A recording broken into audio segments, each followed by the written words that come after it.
Ladies and gentlemen, it is ESA Cup night.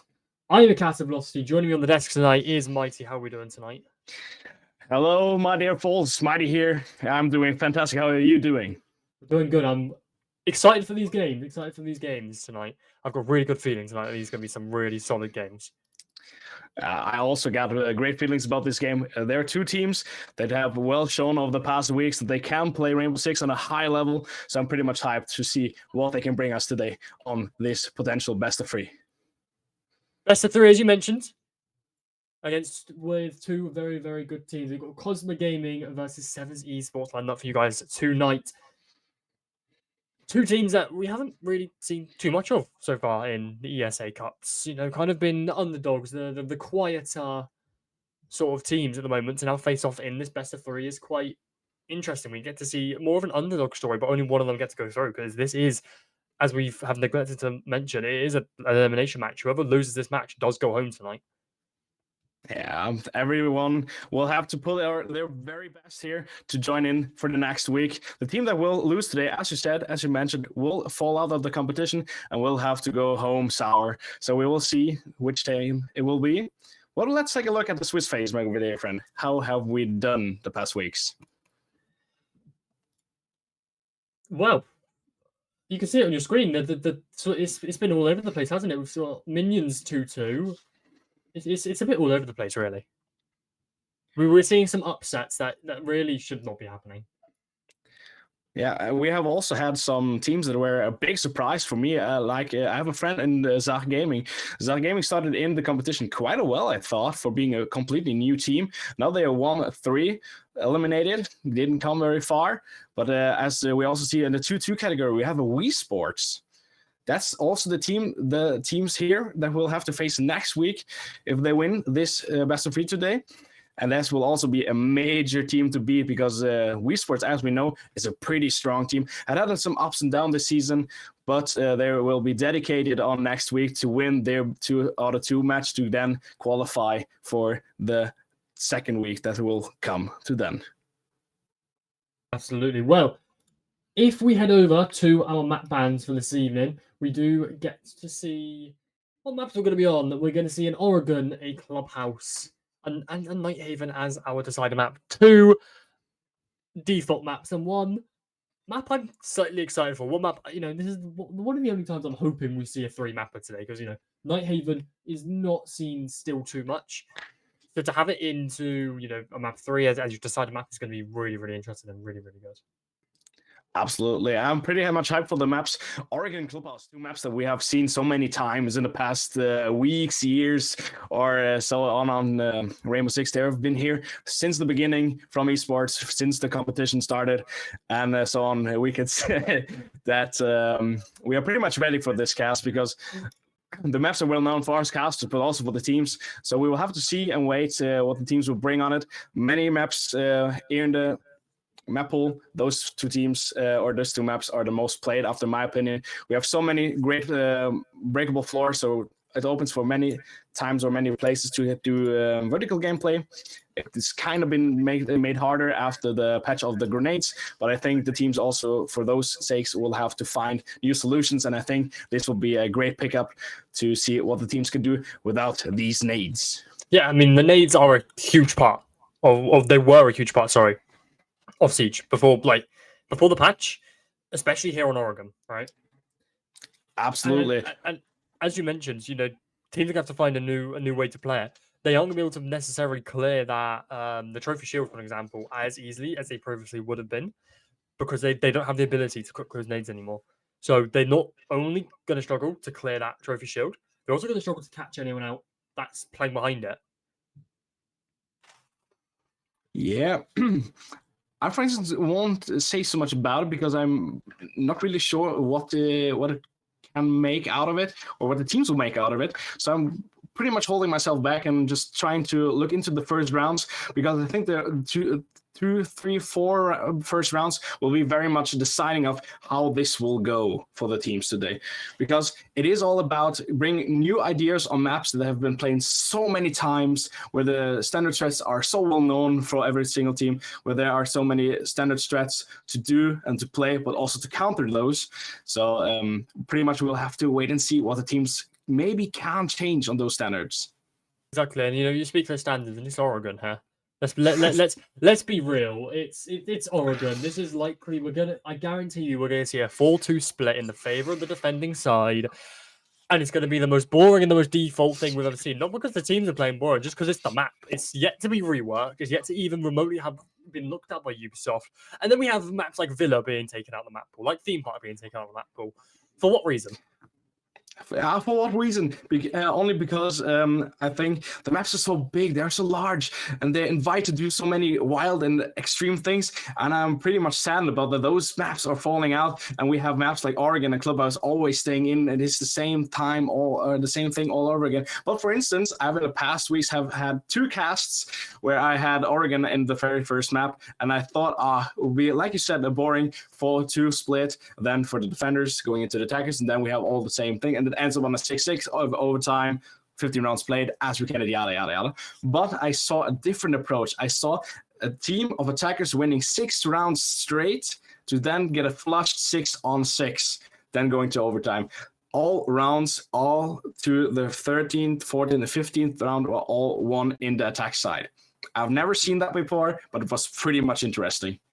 And I think it is one of those things as well. It's Oregon. It can go in either one of those ways. It could be a flawless 7-0 or go all the way to max OT, to all the rounds, all the way to that. I think it's 15 rounds. Anyway, then, speaking of maps or whatever, let's head over to our social prediction. We get to see what you guys in the chat tonight do think of this matchup. And oh my god! I think it's pretty much clear what the chat are thinking. They're going for Kosma all night and all way long. And even though I don't know both teams so well, but after the first few names that are popping out on our screens here on the clean feed in the match, I'm pretty much also voting for the team around about Kosma. But I think Sevens Esports is way ahead of us and wanting to give us a huge surprise in this underdog role. Yeah, underdog, as you mentioned perfectly, is both teams. We haven't seen exactly too much of them so far, right?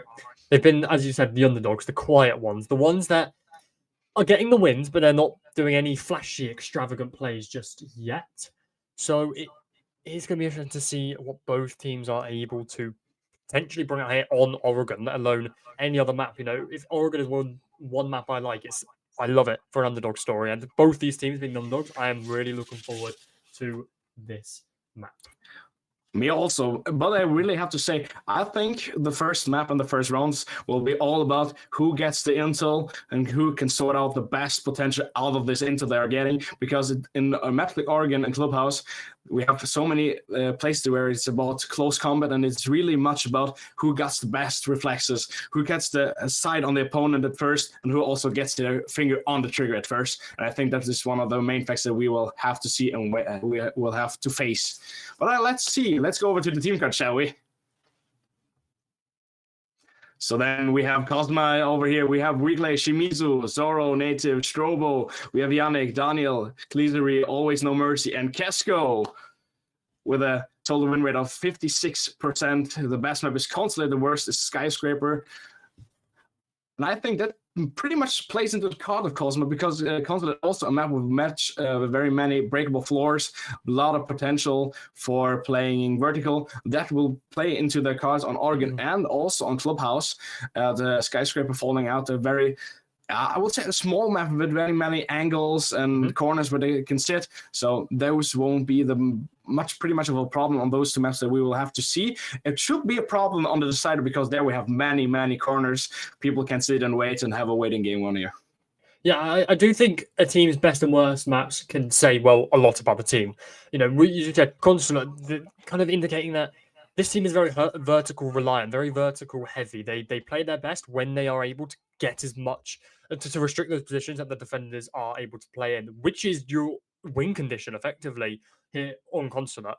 Skyscraper, however, one of the bigger maps, shall we say. As you said, you can sit in the corners, you can rat out, which then again says that maps like Skyscraper, maps like Bank, those bigger maps in the map pool, maybe even Nighthaven, aren't necessarily their most favored maps because those maps take a high level of coordination. They need, communication needs to be absolutely on point. And well, the fact that Skyscraper is the worst map maybe says to me that they struggle to play on these bigger maps, and that communication, that level of coordination just is not there yet. Yeah, I will go with you all night long with that. But I think we will have another team to look at, right? Shall we? That we have sevens, and I will take you on this one. Well, I think the first thing we need to highlight here is their best maps. Clubhouse is our second map of the evening. So, well, let's be honest, we're already expecting Team 7 to be taking map 2 because, as we can see, their best map is Clubhouse. So, I'm expecting big things from them already looking into this match, and we haven't even started map 1 yet. But then map 3, again, their worst map is Nighthaven, and map 3 is Nighthaven. So, we get to see, again, two things that are, a lineup for this match that maybe aren't in the favor of Team 7. Obviously, Clubhouse, more of the default maps, which says to me maybe Team 7s, again, don't have that level of coordination, don't have that experience as a team to be potentially good on the bigger maps like Nighthaven, like Bank, like, all these other maps that potentially need that high level of coordination. The reason Clubhouse might be their best is because it's a default map.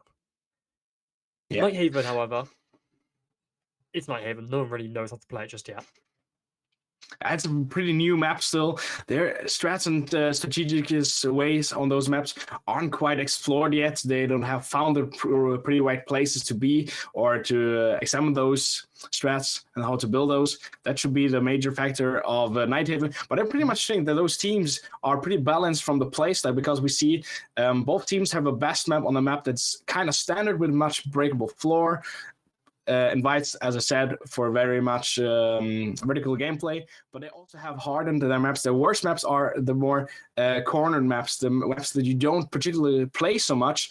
But in the fact, as we see it, I think also Kosma will have a pretty bit forward ahead over here because their best map is a map with a match breakable floor that plays into Oregon and Clubhouse. Clubhouse is still the best map of sevens, but as we said, when you have gone through maps and we have one more map to go, and there you don't have the same energy anymore. You don't have the same concentration anymore because you have played two maps on the highest potential way and the most potential highest skill that you got, and then to concentrate on your worst map, it could be a game changer. That could also be a main factor to play in the hands of Kosma if we shall see the decider map of this day.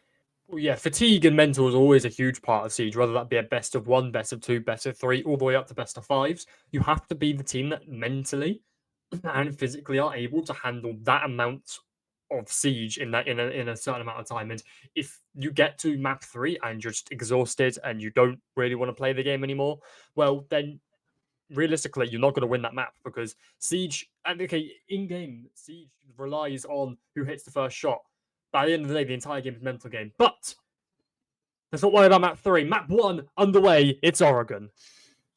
So let's see. We're heading into the ban phase of this first very map, and I'm pretty excited to see what the teams are thinking because I've in the past week seen so many bans that go either ways from the operators, so much in the variety. So I'm pretty much hyped to see what this will bring. And the very first ban coming in from the attack side, and we'll get into the Ying. Very interesting, but also an operator that I could pretty much understand taking away the ability of flashing, gaining areas pretty quick, and maybe also going for fast plans. So this one is denied by taking up this Ying. Yeah, I mean, Ying, again, totally understandable for a ban here on Oregon. The big window plan is near uncounterable as long as you bring the Ying and some smokes. It's very, very hard to play against. Maverick, though, not the first time I've seen a Maverick banned, especially with this new operator, 2 morale. A Maverick ban is standard here, and obviously, again, it's Oregon taking that attic side without Maverick is increasingly hard. So to have them off the board is going to make those attackers' jobs just a little bit harder. Fenrir in the third ban. Do we need to say more? It's Fenrir. A huge area denial operator in the defense side could pretty much destroy every single attack or every single area take from the opponents from this attacking team. So it's a completely understanding ban after my side.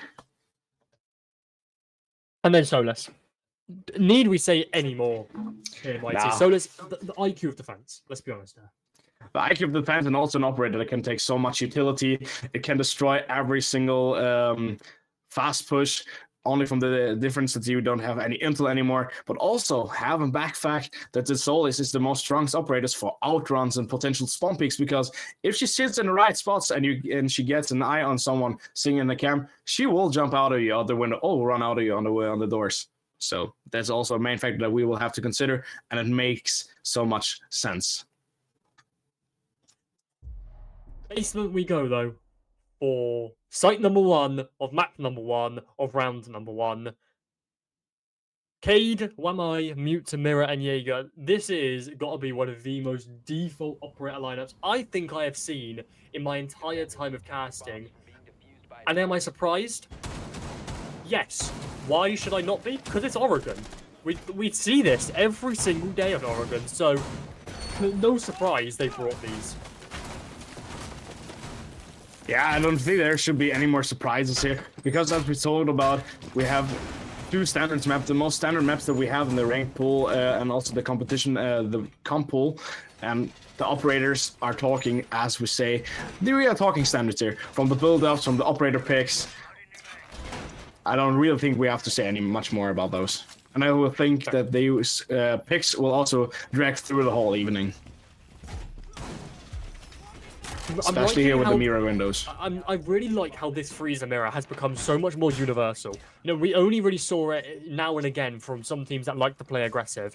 I love how it's now becoming more of a universal thing, and it's the first real change we've seen to an Oregon site setup in years here, Mighty. I really like it.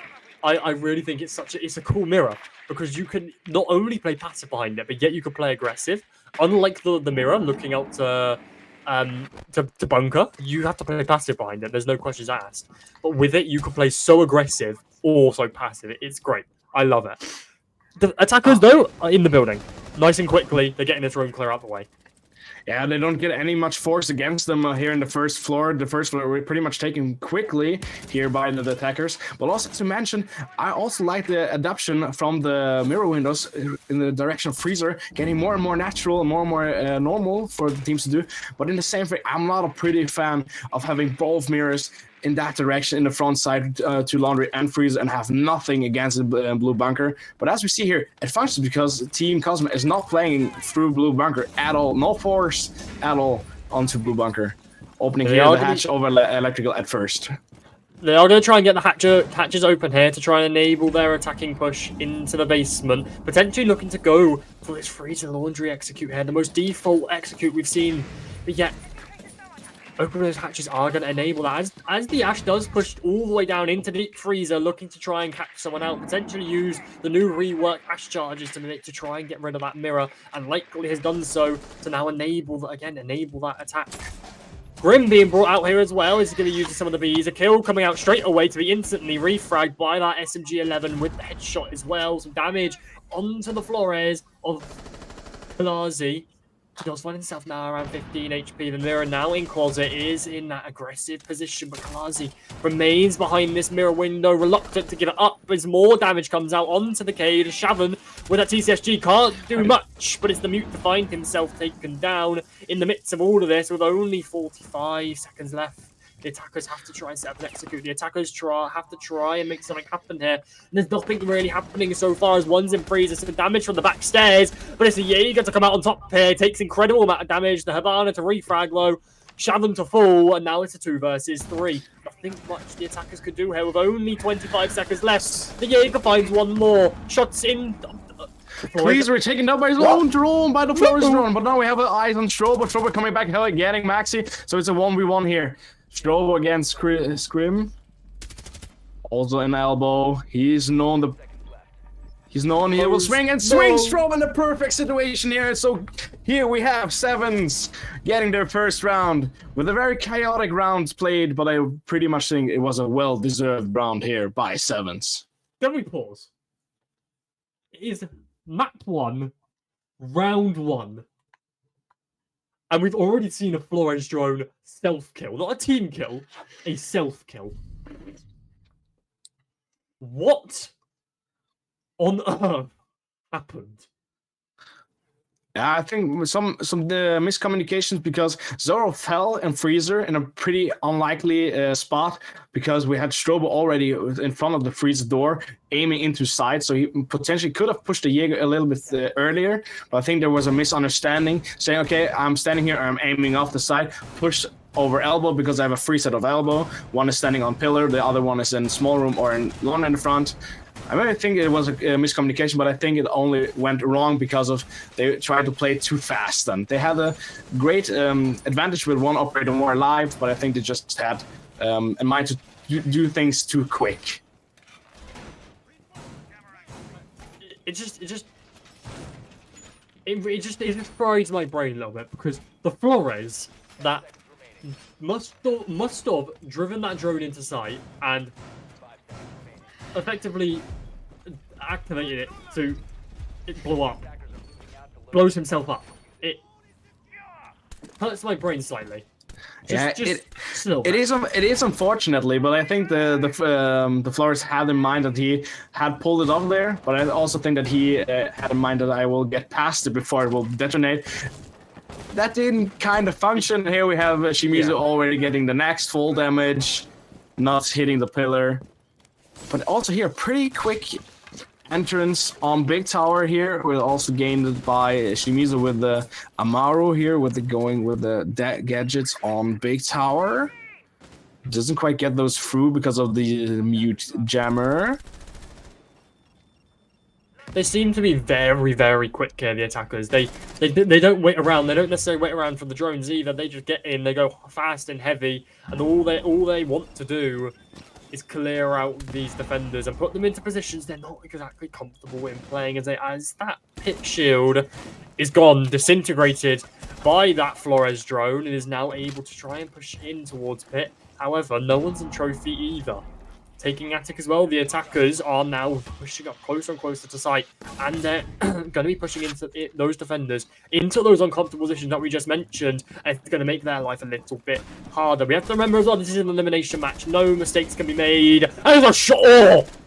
The shot onto Scrims finds him taken down off the board, put into the 5 versus 4 in favours of the attackers. But it's Kalazi who plays so close to the breach and hasn't found anyone just yet. Deodazino so close. The ace of Relax plays. Shots go out, and it's 2 to fall and put it into that 3 versus 4. The refrag from Shimizu though finds himself 1, taken down though by Zayrox, instantly refragged. Now in the 2 versus 2. 1 injured yet to be confirmed. Some shots though go out from Shevin, who finds himself 1 more on the board, and this is a round quick kills in quick succession, and it's all up to the lone nomad with only a slither of HP left. A bullet here will end his existence with only 45 seconds left here. This has to be a round for Team 7. Another quick build up here from Kosma, going, I would say, a little bit wrong because they're trying to play too fast after Marsa, not really getting any intel about it, and then being a little bit too slow when they enter. They already seen the opponents, they must have seen the opponents, and they don't act upon it. And like we see here, again, we have 1 down, that was Maxim. They hear that they have an advantage because 1 is down, the other is reviving him, 1 is aiming me off. I'm still standing still, I'm not moving, I'm not trying to get an advantage or getting a pull off. Meanwhile, I only have 1 opponent watching me, and they're losing critical time in those situations, and that's the main fact that I think Kosma is having the flaws here in those 2 past rounds. I think it is just the sheer pace they are going at is it's not helping them really. They go so quickly that actually they're skipping steps. They're not ticking off their mental checklist, and then it's allowing the defending side to hit those gaps that the attacking side are leaving open, wide open for them to hit and exploit. And that's really what's holding them back at the moment. We've seen their attacks start off strong, It's just that mid to end section that they do not hold together. And it is, again, because of those gaps that they are leaving open. Yeah, just as you mentioned, it is actually what I'm saying. They're playing it too fast. They have too big gaps between each other. They can't play pretty much together. We have no particular way of them playing like typical ways of a frag refrag, staying too much far away from each other. I also have seen two blind entries on. Okay, we have opened the breach. Let's enter it.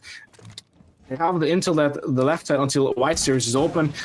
The aim goes over there, but they're just standing mid in breach and just waiting. Okay, is there someone coming and peek me or not? And when the opponents then finally come, we don't shoot. We just watch them just die in that situation. And that's what I think is the main flaw here at the moment. That Kosma has a great plan and also executes those plans pretty fast, but then lose themselves in doing the attacks.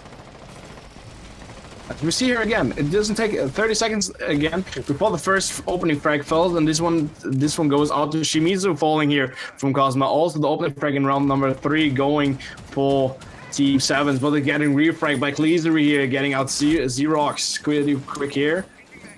But look at how strongly, how energically they're playing here on Kosma. No time's wasted at all. Absolutely no time is wasted, but sometimes you need to waste that time. Sometimes doing nothing is better. Doing nothing is better than doing something. Sometimes just taking down that clock, letting the defenders get too comfortable is the best thing you can do. As they do move over now to try and get this kitchen breach open with one person remaining upstairs, trying to get rid of this last remaining roamer. What's the wall? Did we just miss the K-truck on the wall? Or did they just not even bother trying to get it open? I didn't catch it at all. I'm assuming by the positioning that they're going for, they got K-tricked and now they're trying to get the meeting wall open. That's the only logical reason I think they could be rotating here. I'm not exactly sure, but nonetheless, Xerox finds one more, courtesy of that PDW9 with an inordinate amount of bullets. One more to follow. 7 falls, and now it's at 2 versus 4. Just excuse me, did that kill from Zoro against the castle fall through the drone hole? I think so. And Shova picks up another, picking up Scrism here. They're breached, meeting. Maxime getting the kill on Kleasery. It's a 3-on-1 for Kosma. Kosma also here with the potential going for the plant. They are planting. Maxime is going from the back, getting the first kill. Oh, that's just pretty much begun. Reclay here. Clutch is on, but it kill. Even get the one as Strob finds the kill to close out for Kosma's first round on the board. Now, we were saying before that, oh, it's Oregon, it's going to be boring. I take every word back. I take it back. This is a good game. This is an exciting game. This is a close game. It would not surprise me if we see overtime.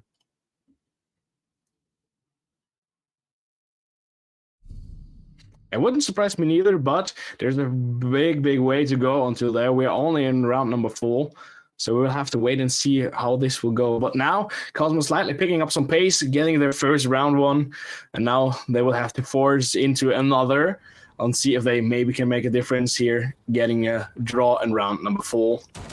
But we're back in the basement. A spot that they pretty much, after my opinion, choked a little bit, but also a pretty great defense played here by Sevens. So I'm not really concerned about Seven at all after losing this first round, because they have a pretty much great setup here in the basement floor that we saw. And now we will have to see what Cosmo maybe has in mind for the changes here in their attack. I'm really hoping they play that mirror again.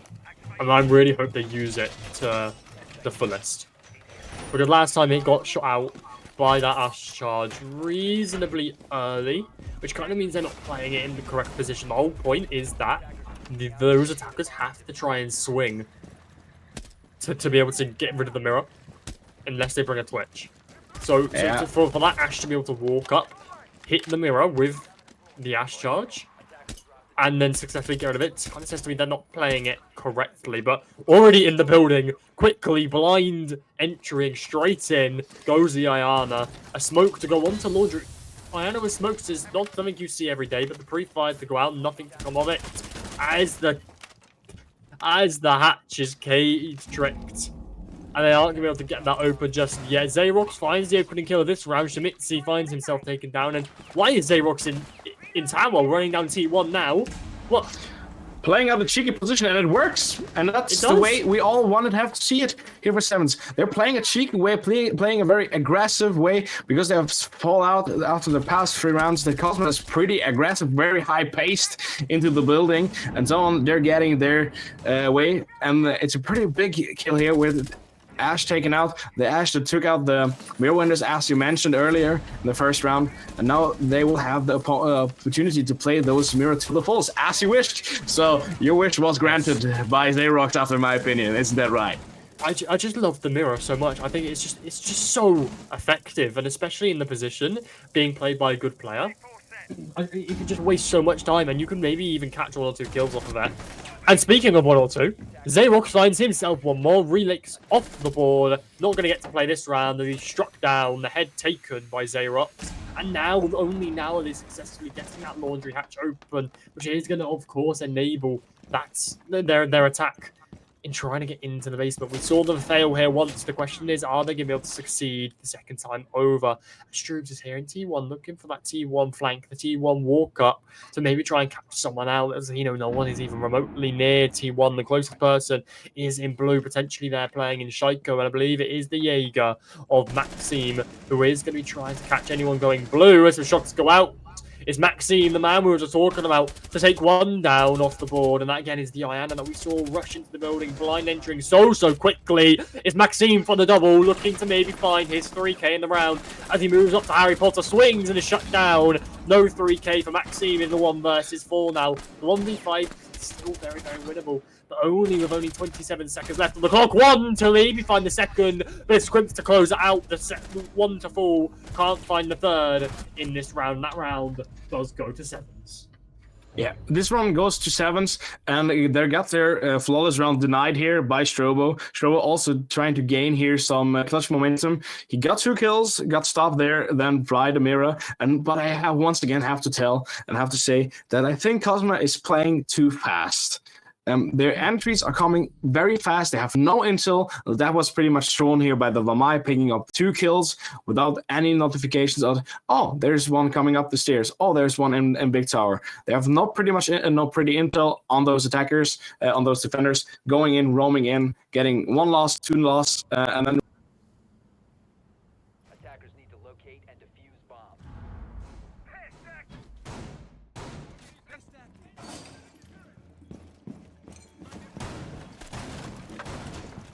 have a on stairs, we have 1 on back stairs and the Big Tower, and we have 1 down in freezer. The gaps are just too wide for them to close. It's too wide for them to play together.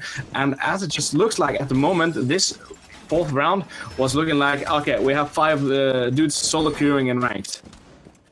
It does just look like a rank stack at this point, and I mean, but by the time we hit the 1 minute and 30 mark, it's already a 3 versus 3, even sometimes a 5v3.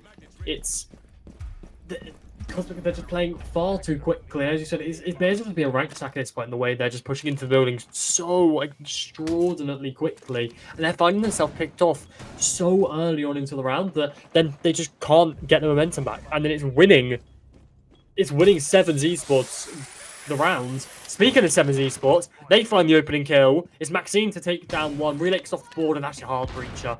That is such a huge pick, especially into the early rounds. You now can't get any of the main walls open, let alone that attic wall. Xerox to find 1 more to jump out. Gets swung though. It's Maxime to take down Shimizu.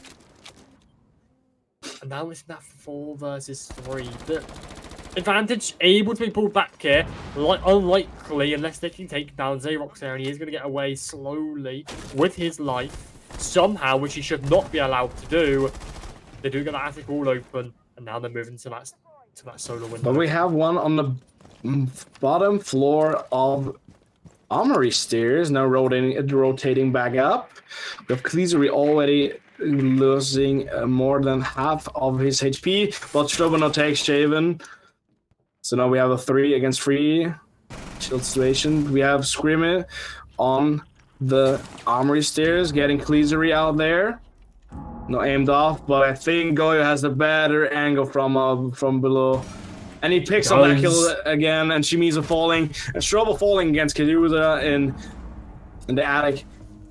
I don't pretty much think we have to take this all over again. The play style from Kosma stays the same, and so stays the results. If they continue to do this, I am giving a call. This will be a 5-1 roll swap if this continues. So, absolutely. There's no adaptation from Kosma, and it's so strange to see that a team has such little adaptation to what their original plan is. It's like they're hitting a brick wall, but instead of walking around it, they still try and run through it. They have so many solutions of playing like another way or another way around it. Spawn safely, not over peaking situations, not forcing the spawn peakers at the very first opening seconds. They have those opportunities. They see those opportunities, but they just plan and figure out, okay, we ignore this because we are better. We will take those kills with us because they are pretty much easy to get. But Kosma over and over again got shown that it isn't the way that you think. It isn't that easy. But Kosma, as you said, just stay on their egoistic side. Just think, we can do this and we will show you guys. But that's the wrong way to play it and the wrong way to see it. Exactly, they're going, as you said, they're going, we can win like this and we're going to show you. The problem is there's no showing yet, and now we're on round 6, last round of the split, where realistically with these two teams, we probably should be seeing a 3-3 split. That's what I would expect going into this match. No, especially it being Oregon, but no, we're seeing likely a 4-2 potential for that 5-1 split. It says to me that Kosma are just doing something so incredibly wrong, and he does again comes down to that pace, comes down to that play style that we were talking about before. And I think now and only now they are going to slow down that pace just enough that it might throw off Sevens Esports, make them impatient and make them want to go to them. Strobo here closing off all the flanks with his gridlock gadgets, like he did in the past rounds, doing his job. And then we will have to wait and see. Reclay here opening the kill against Maxim, and now we have a slight push together. They're playing together finally, pushing on, moving on, and getting picked up the next kill here with a 2-man advantage now playing. But Shimizu isn't finished. She smells the next opponent, close the meeting, gets the drop here. By Screams dropped as the bomb. Xerox picking up the kill against Cleasery now. Only 1-man advantage, and the main advantage falls and turns, but Strobo picking up Shevens. Zoro picking up Screams, and now we have a 2-against-1 situation. Xerox against 2. And this could be a round that plays in the hands of Kosma. A round that will be so important for the roll swap. Also because of Kosma then going into the defense side and also the stronger side of our opinions. Now we have to see. The plant is down. It's the post-plant situation. The defenders become the attackers. The attackers become those defenders. The shots are going to give away his position. It's Xerox to try and bait him out to swing.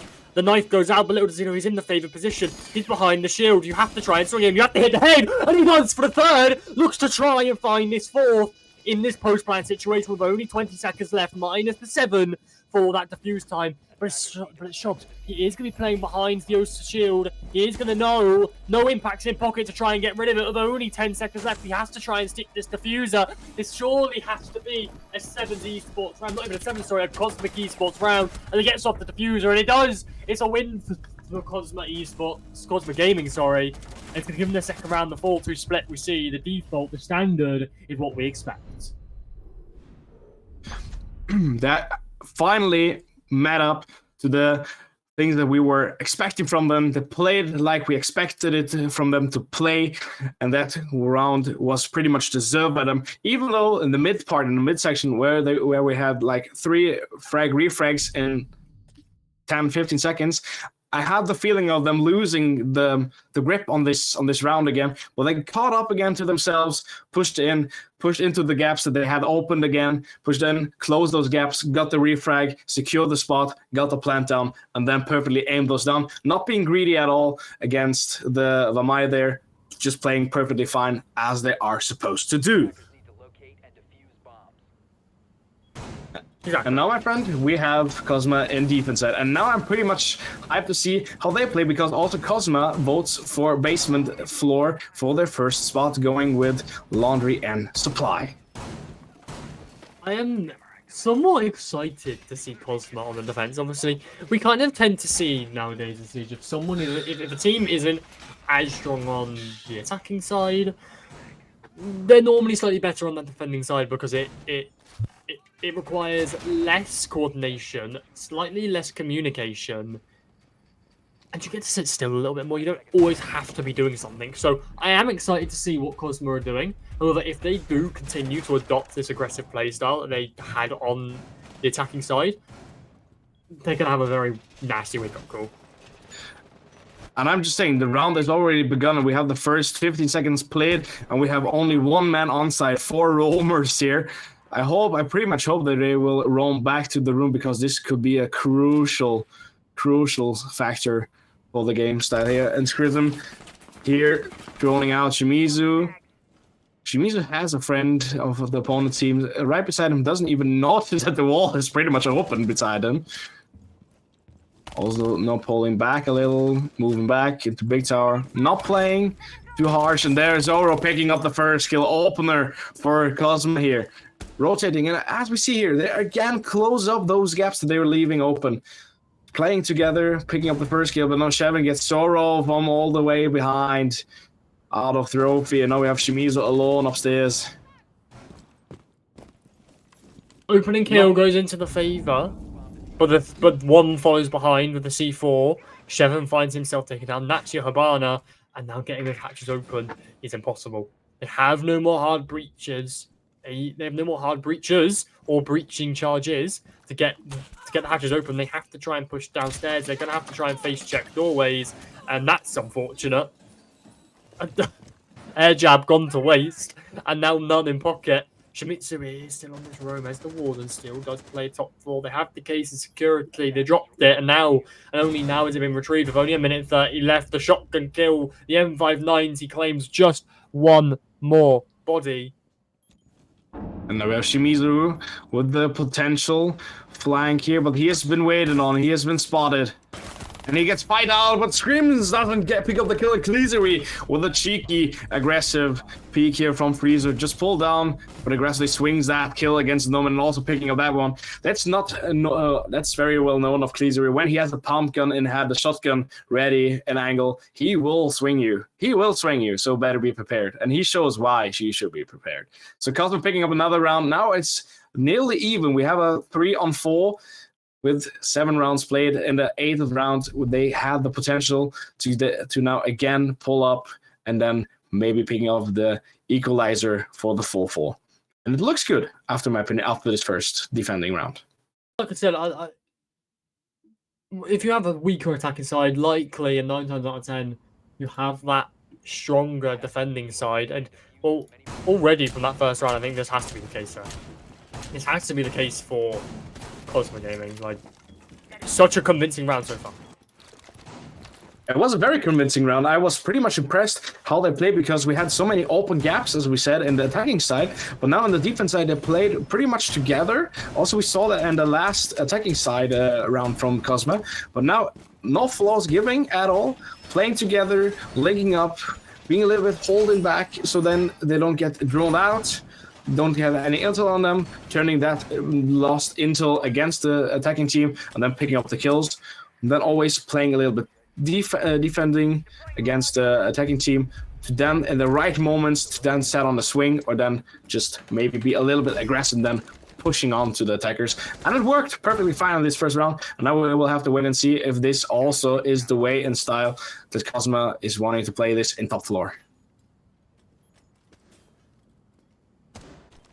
Top floor, as you said, we get to see. We've seen the basement. We now get to see what Kosma get to do on this top floor site. They have brought the Flores, and the Flores drone just about getting into sight, but Mute Jammer cuts it off, kills it off, isn't able to get rid of any of that utility. They are aware that ADS is low on Bolo, which they are going to have to try and deal with. The issue is the Twitch drone's below. They are aware of Zero's position. in kitchen. They are going to try and swing and go for the wall bang, maybe. But are they aware of the one on white, the late yellow ping, the red ping, as the M590 once again to claim a body? Unfortunate timing, poor drone work, and the body falls. Maxime's off the board for this round, doesn't get to play. And I call it again, if you have an eye and you have spotted Cleasery with a smoke, with a mute and a shotgun in hand, you should be prepared because he will swing you. Absolutely, you will. And again, now we say Reclay. And Reclay also been cheeking here with the is he playing the suppressed shotgun of Legion? Yes, he is. I think he is, and this is going to be devastating if someone walks into it. Meanwhile, Xerox has found one. Not sure where from, not sure where he was. But as you said, get the equalising kill. Shamitsi to have something to say about it, though. One does fall, and Reclays. Surely they're aware of his position. The drone surely saw him going behind him. He is going to run off and try and play Bolo. Scrimps finds one more with 1 minute and 10 seconds left. The attackers have to try and make something happen. And so far, they absolutely are. They're aware of the one in pit. The one that was playing in Attic is Shimizu, who is going to try and hold off this pit and is doing incredibly well as Xerox falls with his SMG-12 in hand. Shavon, though, finds one more. He's going to try and push into Master, finds one more, the Inja. Now the M590 out in hand. He's going to try and push now into Closet to try and find one more. Shavon, though, is aware of the position, but looks away. He's going to try and get the pickup, but it's just... What? Shamitsi, the 3K in the round, with only a slither of HP, the M590 to finish it off. And they struggle to clear one player, let alone the rest. And that's a round for Kosma. It is a pretty great played round. You see, and I will just have to lift a bomb above the player that we saw this round. We had the Shimizu with an SMG-12 playing better with the SMG-12 than most other comp players with their main weapon, with their main operator. That was just impressive. And after that, I counted right, if I counted correctly. Shimizu pulled off a quad kill there with 3 kills with the SMG and 1 kill through the shotgun. And that's a pretty much a round that only goes straight into his pocket for Kosma. I don't understand how they struggle to clear him that much. Well, be aware. He started making the kills when he has lost like 80% of his health. Exactly. That's when he begun to make the kills. All it was one bullet, and he was dead. He was done. How do you struggle to clear one person so badly when all you have to do is have 2 people swing at the same time? Absolutely. But also that one is a major factor that we talked about in the early begins in the intro section of this cast. It shows the mentality, the mental strength of the players here at the Kosma, being pretty much sure I can do this even though I'm lit on, I'm 1 bullet. I can still do this, I can pull this off. And now they're showing that they can pull it off. Absolutely they are. Absolutely they are. And as we keep going back to, if you have a poor attacking side, you traditionally have the better defending side. But this is absolutely mental. This is just... We've seen a complete polar opposite. And we need to continue highlighting as well here, Mighty, that this is an elimination match. Whoever loses this goes home today. So, to put on a clinic like Kosma Gaming are so far, it is unbelievable. They are getting this meeting wall open though, as they also have Attic open as well. They're able to hold these cut-offs, hold these flags as well as they possibly can. Shavon has got the wall open early into the round as well, with only 2 minutes left on the clock, 1 minute gone. They've gotten these walls open nice and quickly. The problem is they yet to clear out this mute, who does have that kitchen hatch popped and is now still playing in kids. They haven't cleared him out just yet. I don't think they've even droned him at all. Scrims finds one. That's the castle. Xerox off the board. Taken down. They're nading now into the site, trying to clear out anyone that may be playing down into split. As one more wall gets open, and it's the Attic hatch that's going to enable that attack or even more. Now we have to see here that Kosma is getting pretty much pressure against them put on. Cleasery here finding the equalizer kill on Scrim's here. So we are on 4 equalize in main strength Only a minute and 13 left for them to play. And Maxime is right ahead of the breach. Sean is in. Sean followed the plan. Surely. Sean got down for Shimizu coming from up again, picking up 2 kills with No, the Shimizu! getting the triple kill with the pumpkin. And now it's Xerox alone against 3, and also this round, I'm pretty much convinced that this will go into Kosma. And Kosma here will most likely take the lead for the first time of this first very map. As I have to say, we haven't mentioned it before, chat, well, this is the map of Kosma Gaming, and now we start and begin to see why this is the map of Kosma. They're showing their strength, really, on this map. Shimizu is just a warrior with that M590. That is, like, terrifying. Scrap seeing a Ying, a Blitz, and a Thinker on the same team. Shimizu with the M590 is collectively worse. That is terrifying. I just want to say, we didn't actually see the kills of Shimizu, but he pulled off a kill through the hatch that the attackers opened themselves down to from attic down to meeting. Then he pulls off a kill with the SMG-11, most likely in the same clip, not reloaded, but in the same clip from one guy that's sitting behind the OSA shield in top of big tower, to then pull the shotgun out, being himself behind the OSA shield, to then drop the Nomad standing on the other side of the OSA shield. Stress moment pure, but he does handle it perfectly. The M590 isn't OP. Shimizu is just the one that is OP. Nerf him, not the shotgun. I think is the takeaway for today. Absolutely, but I'm pretty much hyped now. Pretty high for, because now we have the duration swap. And now Kosma Gaming in the lead, and we have Sevens a little bit holding back now, and now they will have to find a solution, because as Kosma didn't find a great solution or the best solution on Sevens the first round, now Sevens has the same struggles, but Seven will start and trying to find a new solution, with Maxim here pulling out the very first shield operator of the evening with coming onto the Blitz. Will that stop Shimizu with the Warden? I doubt it. This has to be a blue rush, right? We see a Lion, a Thinker, a Blitz. Here we go. Strob finds one, finds the second somehow. Reclay finds himself one more, and the rush has already been shut down before it even begun. Shevin finds one more off the board, but it's that 2 versus 4. The rush was already stopped before they were even really into the building. One more line scan does go out though. He's going to try and give some sound and as much information as they physically can. But again, it's 2 versus 4. Someone on the default cam is going to be aware of this position. C4 Rip Shevin finds one more. Xerox off the board here in Oregon on round 10. 2 versus 4 suddenly looks pretty much interesting. Also, we have one in Harry Potter there. Doesn't pick up the kill with the C4. That most likely was Kalizari there with the C4, because Reclay is standing all the way on the other side. And Kalizari, as I mentioned, if he has a shotgun in hand, he will play aggressive. He will stand and swing against you. And he is perfectly staying down on pillar side. Not trying to rotate back. Pretty much lucky getting away there from Kazura.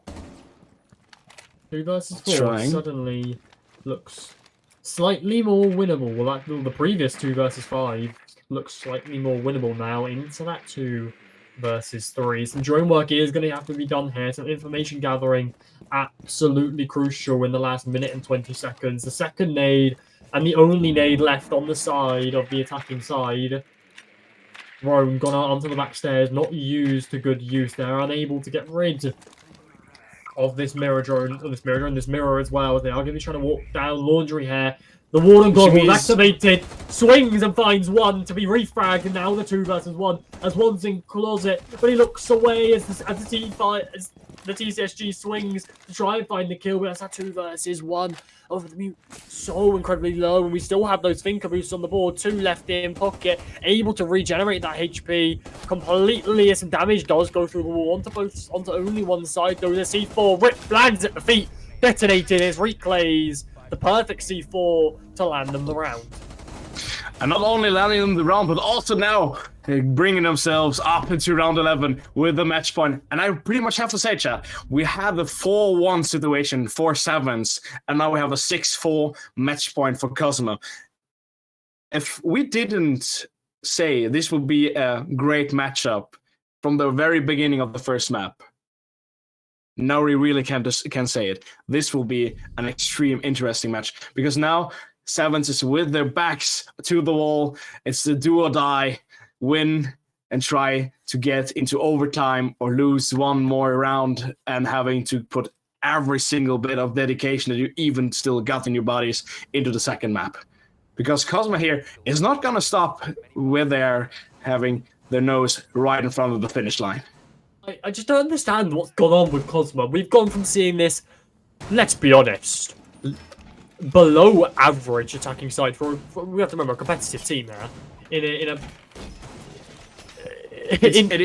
is a team with so many men on the roster that are well known in the side of Siege in the gaming community, and they're playing like we have to say it isn't meant to make them angry at us or something, but they very much played, as you said, below average, below the things that we were waiting from them that we think they can pull off, and we're playing like we said, like a bunch of 5 solo queuers in ranked. And now they're turning this solo queue rank into a complete major event, after my opinion. Turning their strats at 100%. I could not agree more. It's just this second half here has just been full of so much energy, so much excitement, and so much that I thought that was going to be a team kill there. So much energy, and that energy is only going to continue as Maxime does take down one Shimizu off the board. We aren't going to get to see any incredible M590 plays here.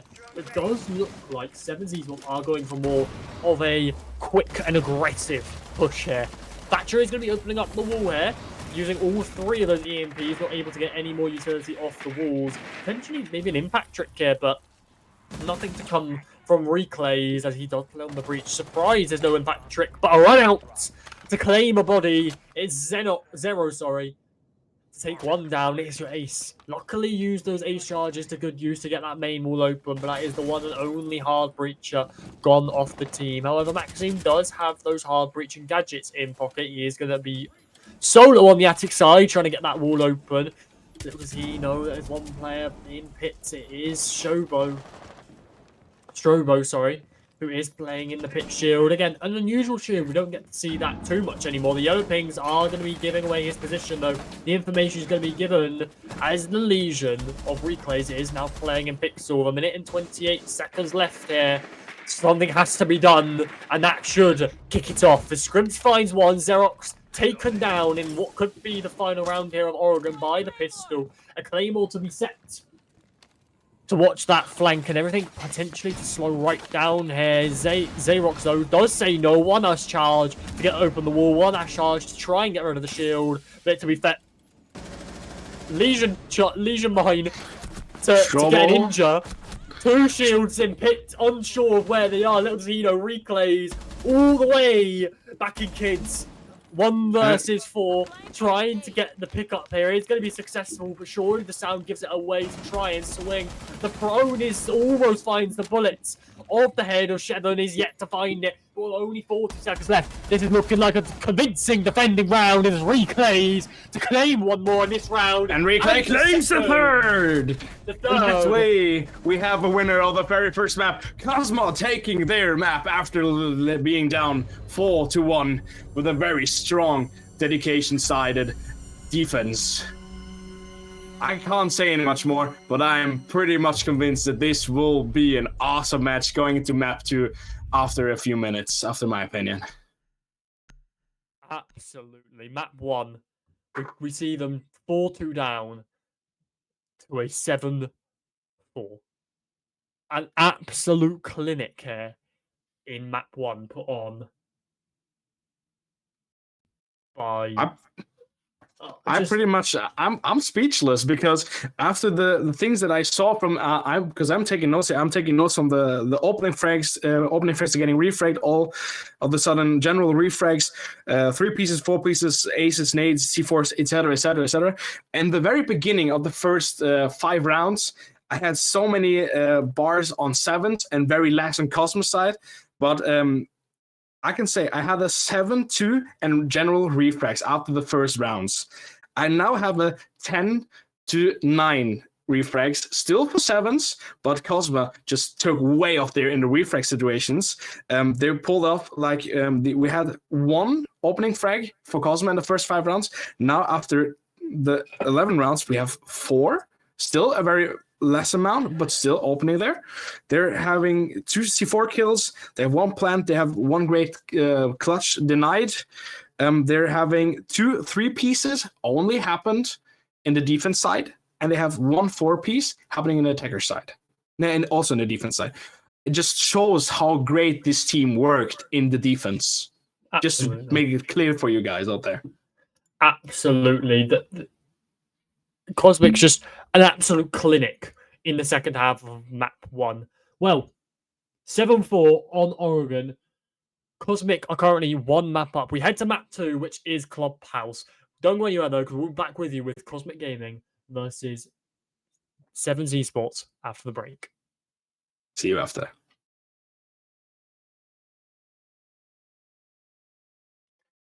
Ladies, gentlemen, we are back. Map 2, shortly underway. I'm still your cast of Velocity. Joining me is still Mighty. Map 1. 7-4 to Cosmic.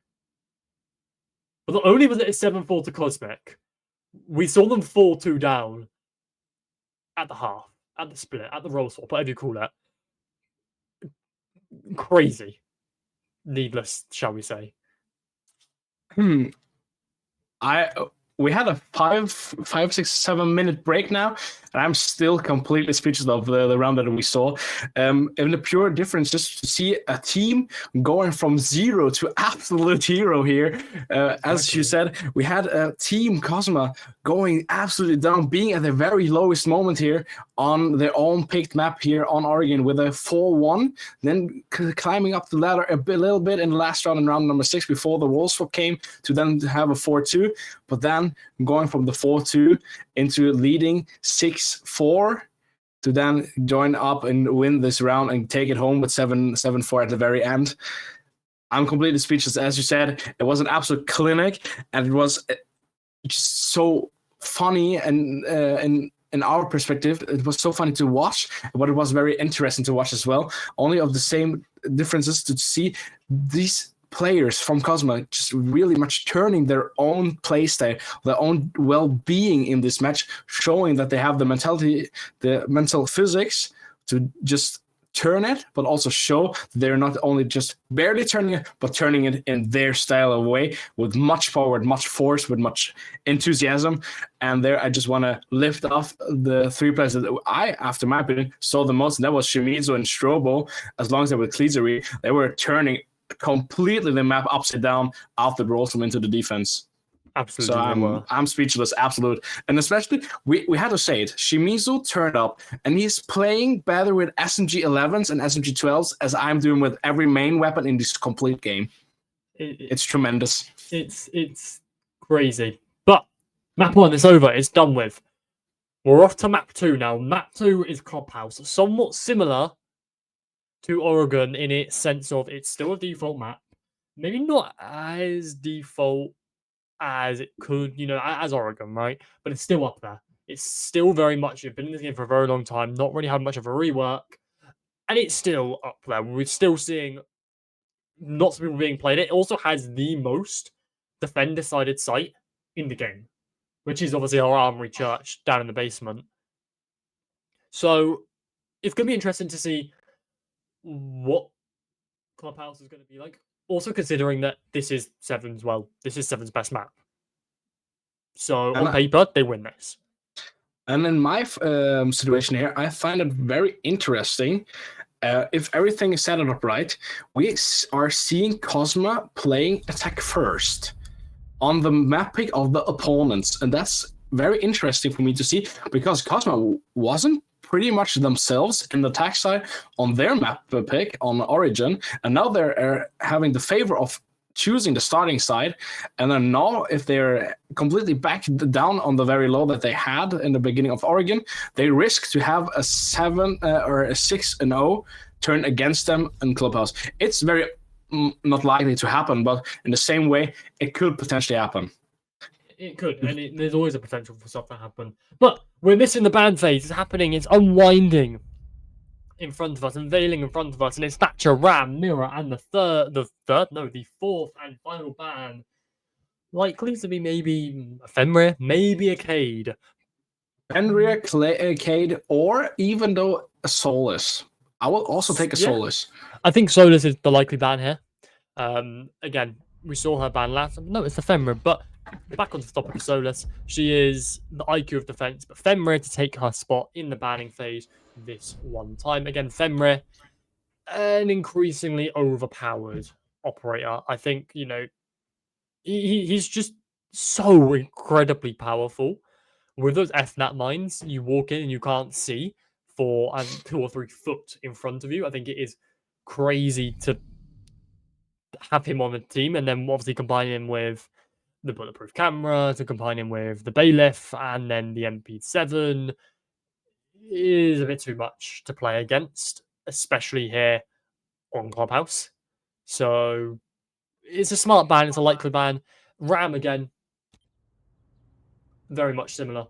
Can get so much vertical open in such little time and make an enormous amount of noise to mask any sound of you dropping hatches, walking downstairs, killing someone, because that happens. So, ban phase altogether, pretty standard. Pretty standard.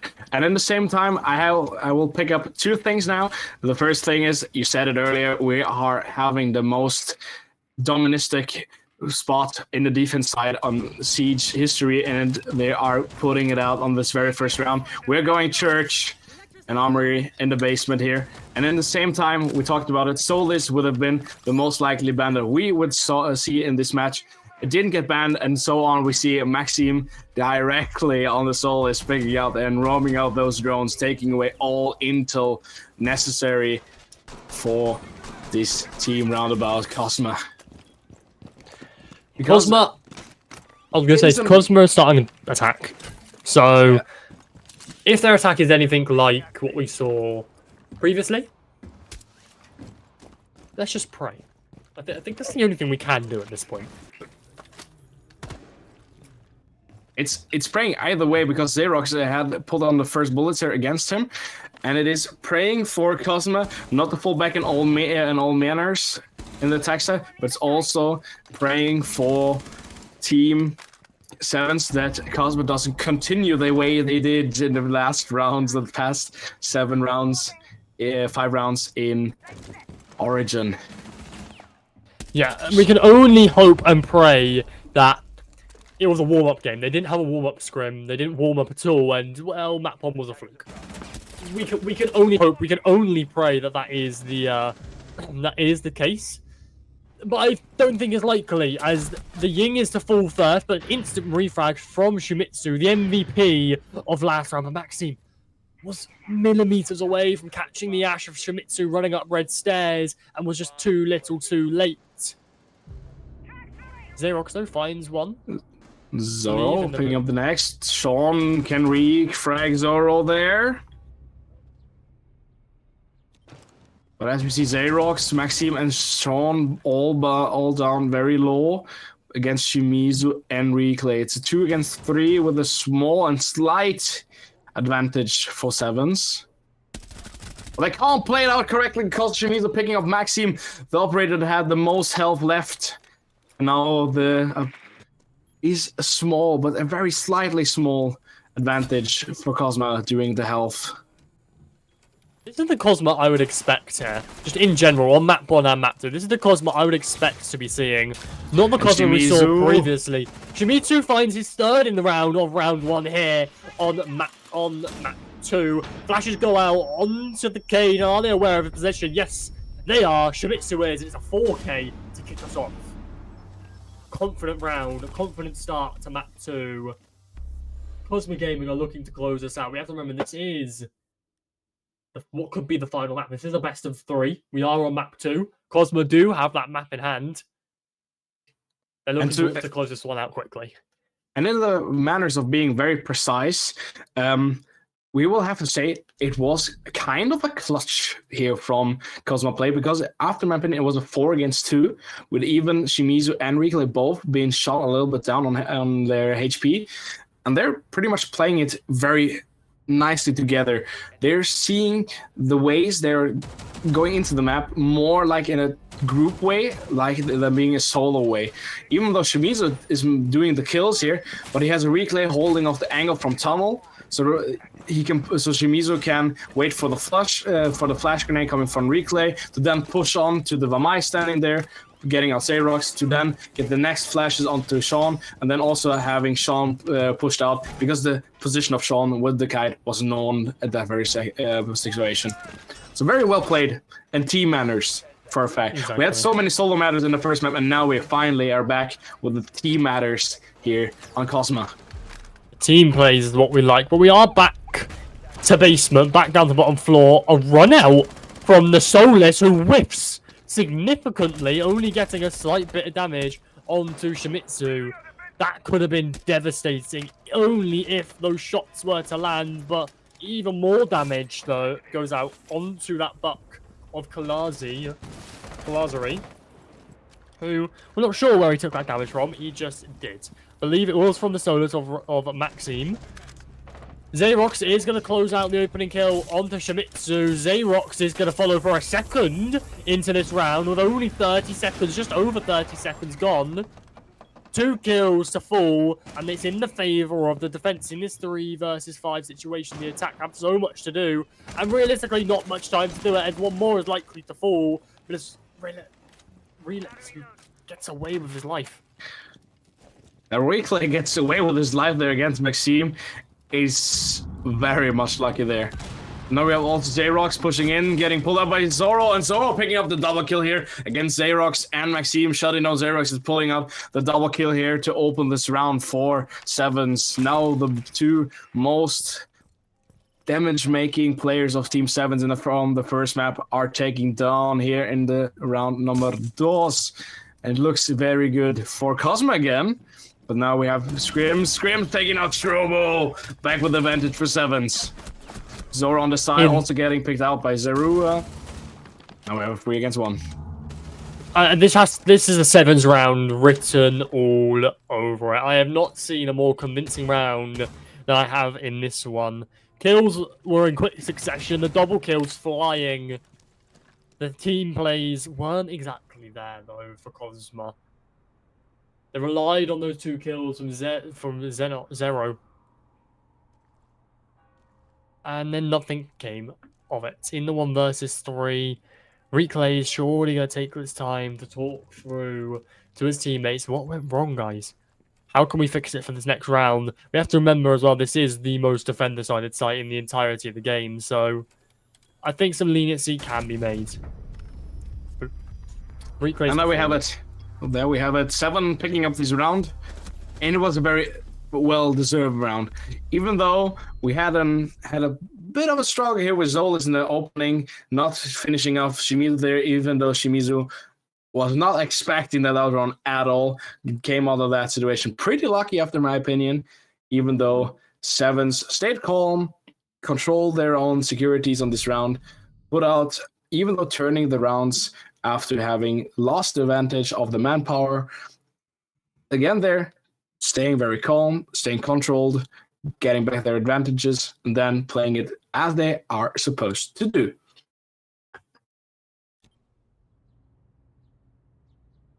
But now we have been taking out the by far easiest defending side for the defenders, and we're heading up into bedroom and gym. And I'm pretty much not convinced why this is the second spot.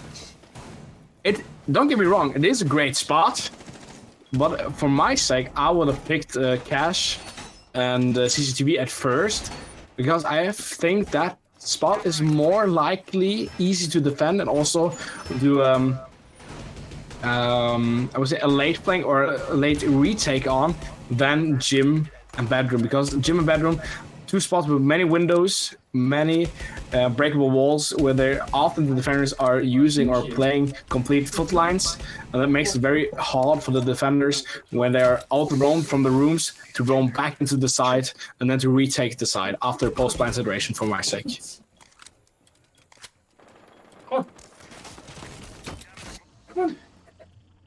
Well, let's see how this will go. 18 seconds done, and we have Maxime on the center stairs with the shotgun in hand. Shoshi Sumitsu over to the hatch over logistics. Quickly going down to trash, opening a single breach to construction. Cleansary opening from western roof into the bedroom window. Construction window even still opened. Looks like we will have... There we go. That's an interesting angle. I haven't seen that one in a while. Completely vision had into the construction side there and also into the logistics. Kazura also playing the new operator here, our Portuguese shark, to name it after Miloš's child. Xerox picking down the drones in construction. And Shimizu already cheeky in with the drop. Shimizu picking out Maxime with the opening kill here. Scrims taken up by Cleasery. Two-man advantage. And we also already see Shimizu onside. Cleasery picking out Kazura. Sean taken up by Strobo. And now we have the situation that I was mentioning earlier before. Xerox out-roamed out of sight in from cash and has to roam back to the side. Meanwhile, the diffuser will go down, and there's the flawless round taken down by Rikla here, putting down Xerox into bed and into the coffin. Needless to say, that was more than dominant from Kosma Gaming. More than a dominant round for them. And it went like completely the way that I said. They're getting the utility down. They are in with the drones, getting their intel that they need, dropping down, not losing any time, pushing into side, getting down two, maximizing it out, then getting control over construction. They're having control from logistics. They're going into the round, clearing up a bathroom, and out from bedroom, you have a complete control into master. You have the construction control from logistic and also from the construction window. And it is the way, as I mentioned, you can't roam back on this spot if the attackers has taken this spot. It is impossible in comp. And ranked, maybe so, if the team is in a full stack and are not playing well together. But in this case, Kosma is playing very greatly together, holding all angles down for the late back roams. And no questions asked, it was no chance for Xerox to be anywhere close to taking back this round.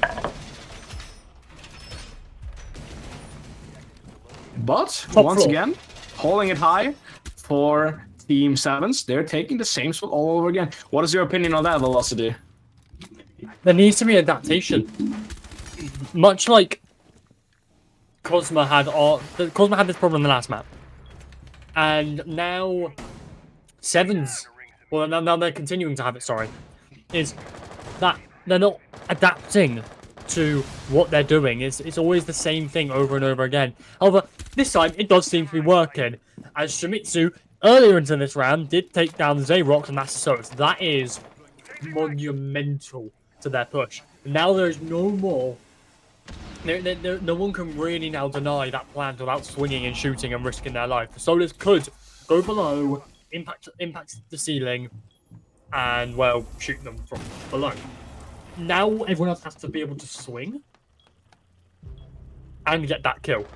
Shimizu finds second in the round, though, to be instantly refragged, though, by that SMG-11. We know the power of it, but Kazaru, because I've butchered that.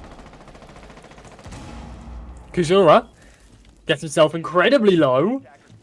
He's going to be playing behind this mattress, though.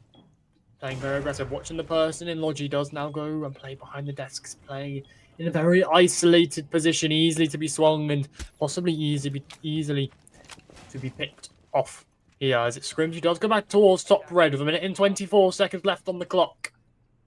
And they're time wasting very, very well. With the man disadvantage as well, they are looking to try and regain it. Scrims swings the window, comes off on the worst end of it, but it's the sledge of Kazari to find himself killed, to be refragged though by Stubro. His kills within quick succession as Zero finds himself one more, but Scrims in this 1 versus 3 situation, and now 50 seconds left. The plan to potentially go down, the attackers to become defenders, the defenders to become the attackers, and the singular defender has so much work to do, not a lot of time to do it, and has to climb a mountain to do so. And that mountain is by far not a small one. In this case, we have 30 seconds, or better said 25 seconds to kill 3 opponents and then to take also on the diffuser. This is the Mount Everest to climb, and this Mount Everest will be too steep for Scrims to climb in this situation. It is all over again, the same situation. He picks up 1, he can pick up replay. He has 10 seconds to get the last kills, and if you see the roams, the differences and the areas are too widespread, and Zoro picking up Scrims, also denying those chances. But there were absolutely no chance here again for the Vamai to together re-roll into this spot and retaking this side, with those being so far from each other. So 3-1 for Kosma. After 3 strong rounds in attack, I'm pretty convinced those guys are not the same guys we saw the first 5 rounds on Oregon. They absolutely are not. So this is a completely different team, a completely different attacking team to what we saw in map 1, which is interesting because the complete and utter switch up just baffles me, because they've gone from having such a poor performance on the attack in map 1 to being completely dominant in all departments on map 2. What has happened between those, maybe half an hour, 45 minutes between those 2 halves?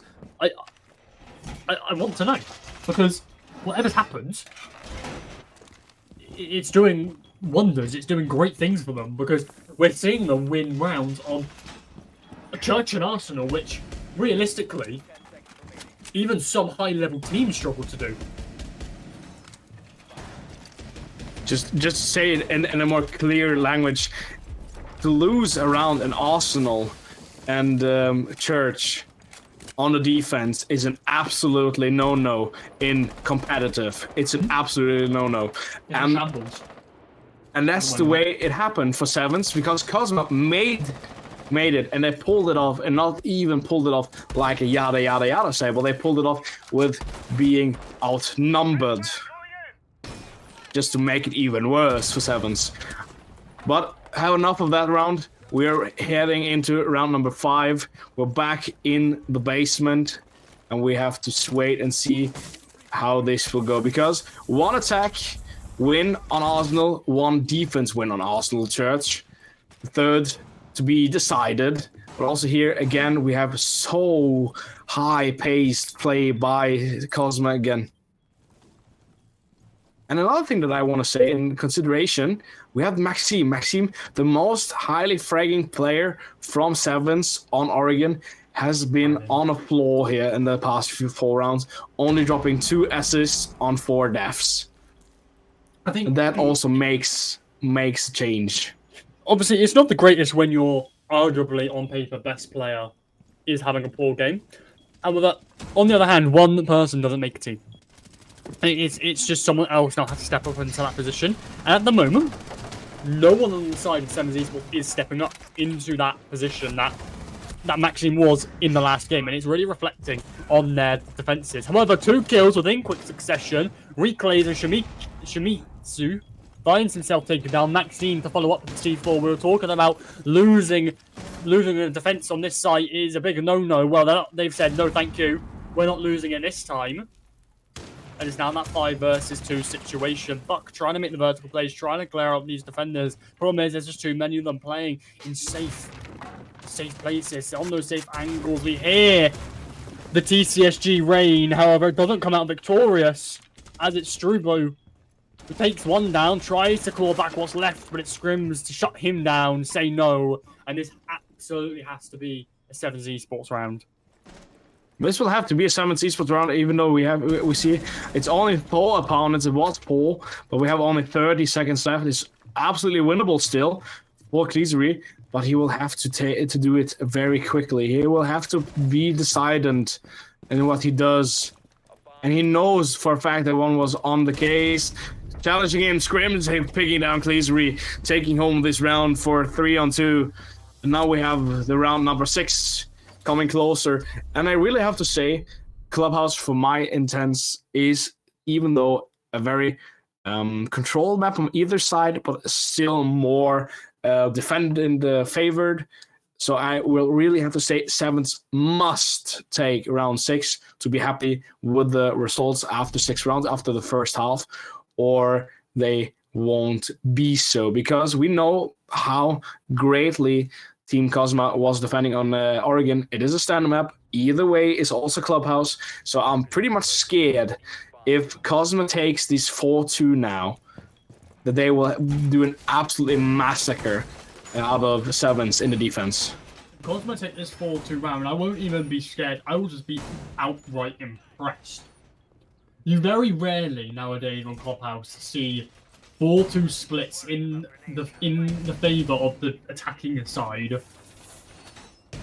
It's so unbelievably rare to see. I will genuinely be absolutely gobsmacked if it goes to that 4-2 split. Yeah, because in the normal type of way, it is the other way around. The other way around is that we say after 4 played rounds, it often stands like 3-1 or 4-0, for instance, or 2-1 in the baddest way, and we say so.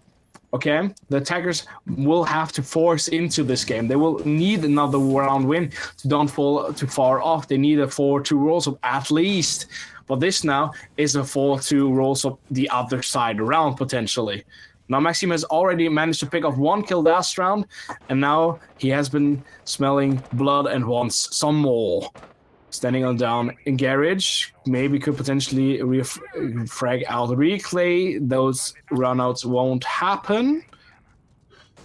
And again, we are up top in the gym and master. This angle is so cheeky. This angle is so cheeky. I can't understand how this angle works. It's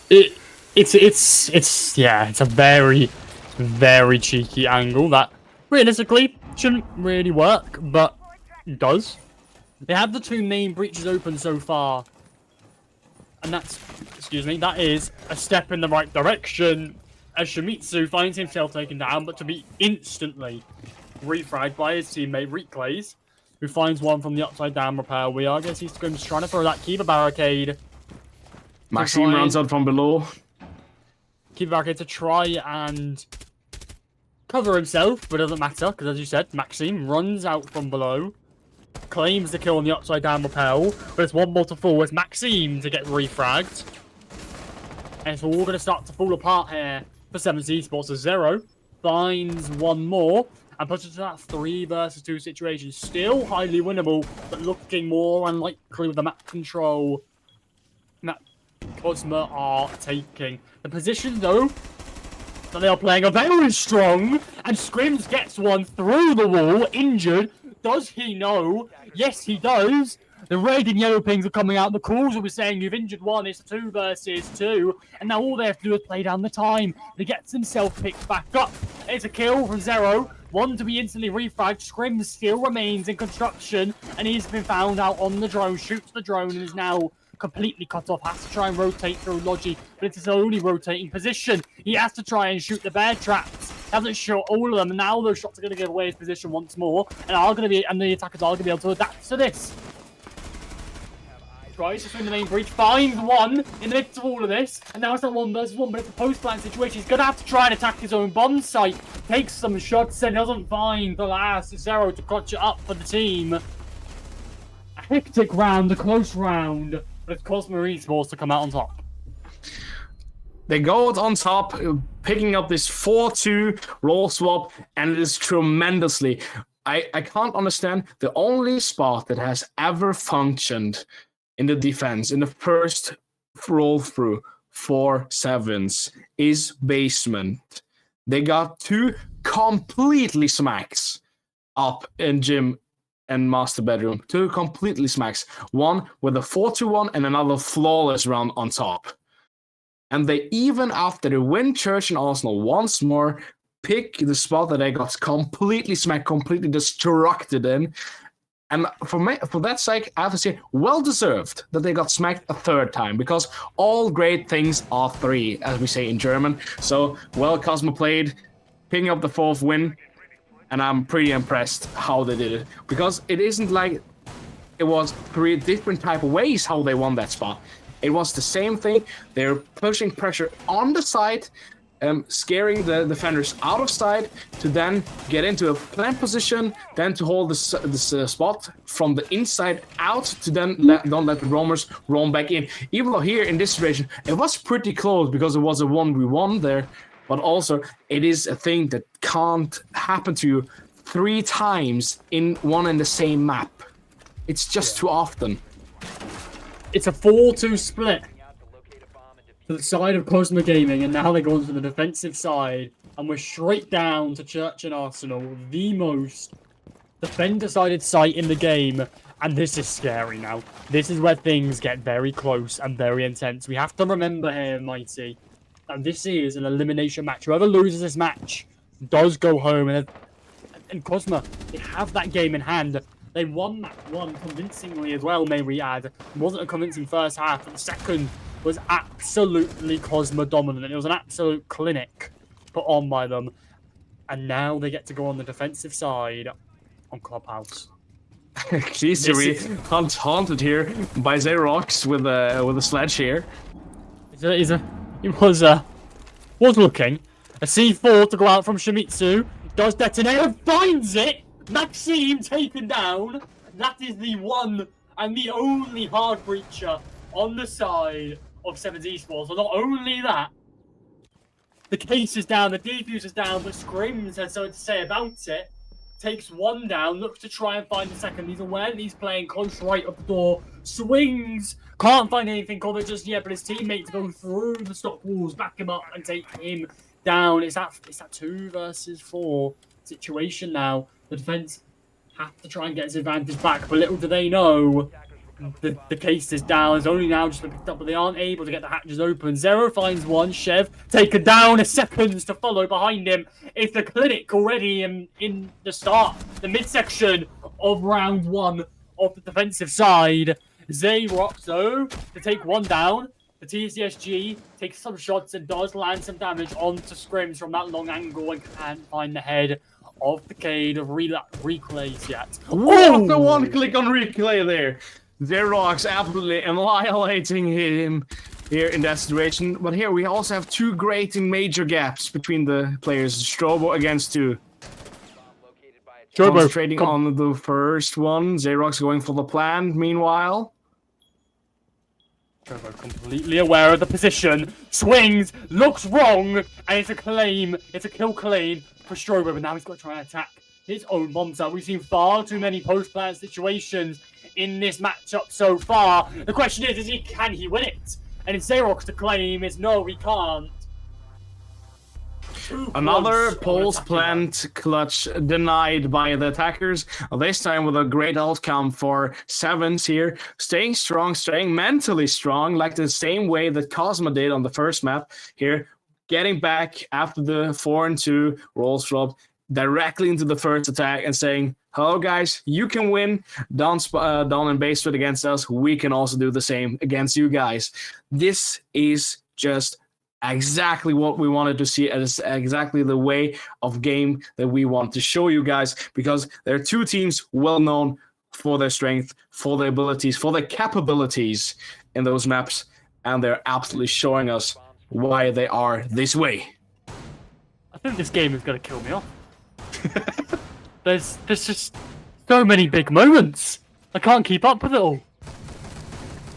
And there's so much happening in so little time. And also the opening frag goes to Kosma. It goes completely directly refragged, going into a double refrag to then turning over. Then they are having Zoro picking up a double kill, turning again the advantage is back to Kosma, to then getting equalized again, to then have it turned against Kosma. It just happens so quickly. Then Kosma picks up 1 kill into the 1v1 post plan to then realistically choking that situation because he saw him pretty early, doesn't get his finger on the trigger. But that's the way it is. It is Siege. We're not perfect. We're not robots. We're humans. And that way, we have another round win for Sevens. They're back alive with only 1 round down to be.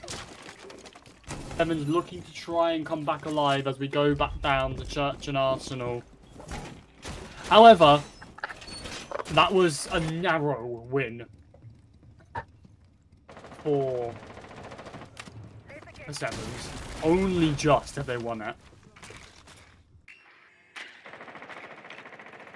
Scrims is going to be droning though into Secret, looking to try and take this map control and potentially looking for a fast push here, Mighty, as we do have some verticals being opened. That is from the defending side. A kill to go out though is Scrims to find the opening kill of this round, and that is the Warden taken down on the defending side. Scrims looking to try and find one more that may be playing in bunker. The issue is he's not going to swing. There is one more playing there, but I doubt he swings Secret Air. I doubt he swings Adam, whatever we call it, Air, because that's just too risky. The drone to make its way down into Secret, into Blue. Hasn't found anyone just yet. They are aware of the one that's playing on box 2. But now Scrims has that information. But we will have to take in perspective how passively Kosma is playing now. They have their respect after this first round.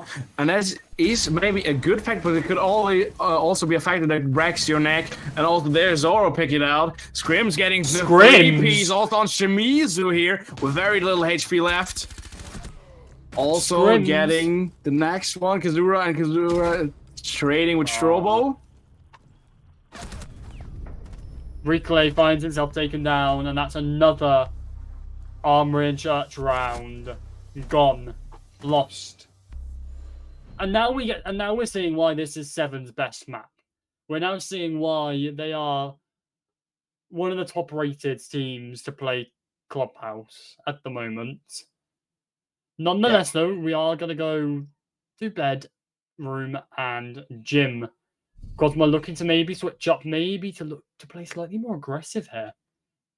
Meet aggression with aggression, fight fire with fire, they say, and this could be the counter to them. Yeah, and now a big factor. We saw 3 rounds from Sevens on bedroom and gym, and all 3 rounds were going in the same type of way. They were lost the same type of way, and now Kosma has to do everything in their manners, everything that they got in the box to not get the same turn on them, because they showed how you can play this spot against the defenders and make, as you said, make the defenders the attackers and the attackers the defenders of the side. And this is a great factor. We will have to wait and see if Kosma can pull off and defend it the way they are supposed to do. This isn't the Kosma we saw in map 2, or map 1, sorry. However, I feel they may come alive in the next round or the round after. So in the next 2 rounds, I feel we could be back to the Kosma we are used to seeing. However, only time will tell. Shimizu has picked up the Mozzie. We haven't seen him play Mozzie just yet in this map. We saw him play it in map 1, sorry, and he put on a bit of a show for us with him. The P10 Rising clearly is his gun, so let's hope he can do the exact same show again. A grenade does go out to try and clear whoever that was that's playing in cash, little do they know. And the cash player has fully moved away, fully backed up all the way. Construction door. Now back onto green box. Shimizu look to try and claim one, look to try and find 1 kill. 1 player on the construction door.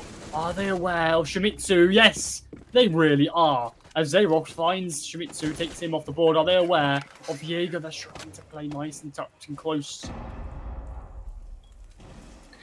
Yeah, as I mentioned in the beginning of the round, Kosma is now trying to play a little bit more aggressive against because they were trying to fight fire against fire.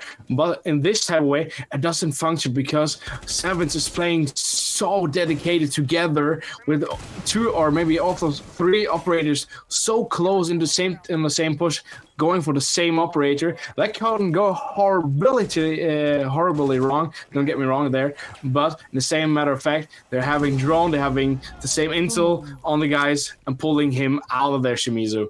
And now Zoro gets the quick back here, getting the advantage turned and equalized. Kazura again pull off the advantage again, getting a Strobo there. But for a matter of fact, we have only 1 minute and 10 seconds left. The Kazura gets a double kill on Kazuri, and that was way too open. That swing was so not necessary at all there. Replays though to claim one back with the C4 and the M590 as well. And this all of a sudden got very, very winnable. As the Frostmat does claim one more, he's able to pick himself back up courtesy of that new Frost rework as he swings round to find the third. Now, all of a sudden, this looks very, very winnable on this 1 versus 1. He tries to shoot, he vaults through into Logi, giving away his position. Looks to now try and move back into construction, maybe looking to try and find the plant, go for the plant, rather. They are aware of the pings on the construction door. Doesn't have the case in hand though as a flash goes out, jumps out onto highway, looking to move towards the gym window to try and get the case. So maybe jump into gym window and maybe try and plant. All Replays have to do is wait for the plant noise, wait for the post plant to happen, and all we can do is swing off the contact and play for the post plant. He's full white. He's gonna have to try and play behind the max as he swings, but it's Shevin to swing round just at the same time, hit the last bullet, and it's Shevin to clutch it. Also there again, Shevin mid controlling and taking out a free piece, a potential quad kill there from Kalizari. From Reclay there. And now we have a timeout, and that timeout comes perfectly fine. We have the 4-on-2 roll swap. Now Team Kosma is losing it completely again. And now we have a 5-4 up for Sevens, and the Team Kosma needs to do some adjustments, needs to focus again, needs to re-affect themselves. I like the use of the timeout. Not many teams realistically take timeouts anymore in Siege, so I really do like the use of that timeout for okay, guys, this is going wrong. This is how we need to fix it, and this is what we're going to do. If I was a coach or the analyst for that team, I'd certainly be going through going, guys, this is what we need to do. This is what's going wrong. Let's calm things down. Let's reset, and we're going to go again. At the end of the day, that is the role of a coach, and that is it. It's happening right now. It was a strong pullback here from Kosma. Don't get me wrong at all, with the Replay picking up a 3-piece there, but also there, the rotation done from bathroom was kind of unnecessary for me because he had the rotation behind him that got flashed. He wouldn't be flashed at all, and meanwhile he stayed in bathroom. You could have heard when the opponent jumped in through window. As you said, he could have heard when he go for the plant. It was only 14 seconds left, and you have also shotgun in hand. Even though if the opponent is trying to push you, you have the most reason factor to stay calm, because if you give him a one-shotty on like 2 meters distance, either way, he is most likely downed, and because he is the last operator in attacking roster, he will die in that fact. The rotation there to the bath, getting flashed and then losing the situation because you are fully flashed, it's just very unfortunate for Kosma. One thing I think we have to highlight, and I think it's really important we highlight, is there are so many 2v1s, 1v1s that are coming out here. So many close calls, and it's really, really interesting to see that even though it's close, the defending team just aren't able to close it out. Yeah, absolutely. I'm going completely with you there. But in the same matter of fact, we have rounds that are going very one-directed. In the other fact, we have rounds that are very highly thought about. But I don't see either of the teams on the on the same standard that they had in the first map. I think they're losing themselves a little bit on maybe stress, maybe the mental part that is not kicking in at the moment, or we are losing this. We have a great advantage here with 3 rounds in the lead, and now we are losing this. I don't feel the teams are playing relieved the way they are at the moment. But now Kosma again looks very good.